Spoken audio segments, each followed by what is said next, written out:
If you drive too fast, you'll miss it.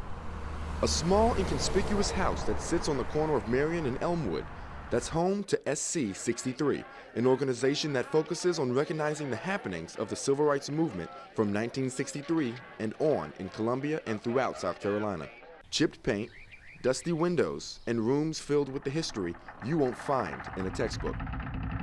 SC63's director, Bobby Donaldson, understands that every city, every person, every picture has its story.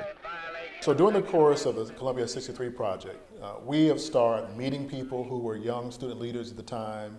We've started recording oral histories, and we've started digging into the archives that we have at USC. And with all of that, we're beginning to discover some really incredible stories, but also some important and consequential events that occurred here.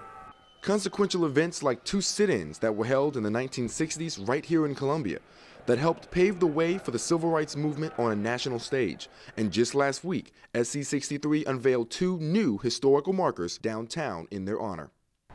If you blink at the wrong time, you'll miss it.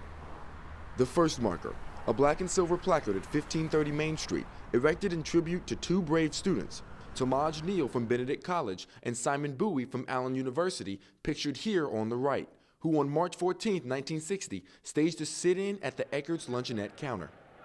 These two young men sat down at a lunch counter, requested service, were denied service, and were subsequently arrested for trespassing. And if you're not paying attention, you'll miss it. The second marker at 1520 Taylor Street. Another important sit-in took place on March 15, 1960 at what was called the Taylor Street Pharmacy, and that is today a renovated pharmacy called Hawthorne's. On that day, 5 students from Benedict College sat at the counter of what was then the Taylor Street Pharmacy, requested service, were denied service, and were arrested.